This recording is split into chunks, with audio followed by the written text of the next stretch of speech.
मसीह में आप सबको सलाम। खुदावंद आपको और आपके ख़ानदान को बरकत, सेहत और तंदुरुस्ती अता करे।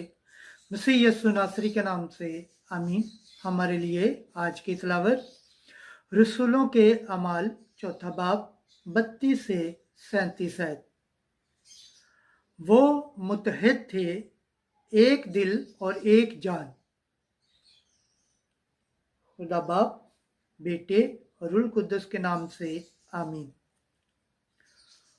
उस वक्त ईमानदारों की तमाम जमायत एक दिल और एक जान थी, और किसी ने अपने माल में से किसी चीज को अपना न कहा, बल्कि उनमें सब चीजें मुश्तरक थीं।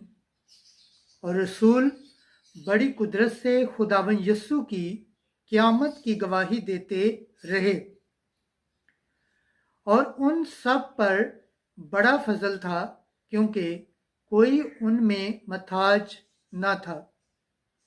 इसलिए कि जो लोग जमीनों या घरों के मालिक थे, वो उनको बेचते थे और बेची हुई चीजों का दाम लाकर रसूलों के पांव पर रखते थे, और हर एक को उसकी जरूरत के मुआफिक बांट दिया जाता था।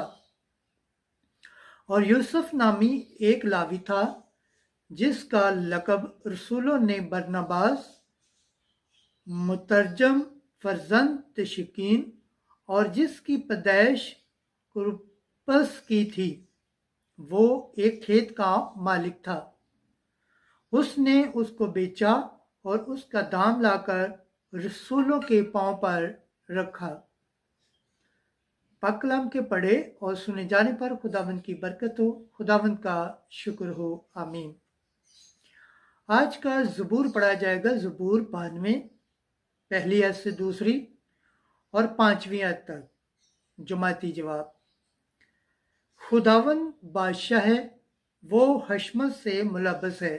Hallelujah, hallelujah, hallelujah. खुदावंद सल्तनत करता है, वो हशमत से मुलब्बस है। खुदावंद कुव्वत से मुलब्बस और कमर बस्ता है। जमाती जवाब। खुदावंद बादशाह है, वो हशमत से मुलब्बस है। तूने जमीन को मुस्तकिम किया है, ये जुम्मश नहीं खाएगा। तेरा तख्त कदीम से कायम है, तू अजल से है। जमाती जवाब। खुदावंद बादशाह है, वो हशमत से मुलब्बस है।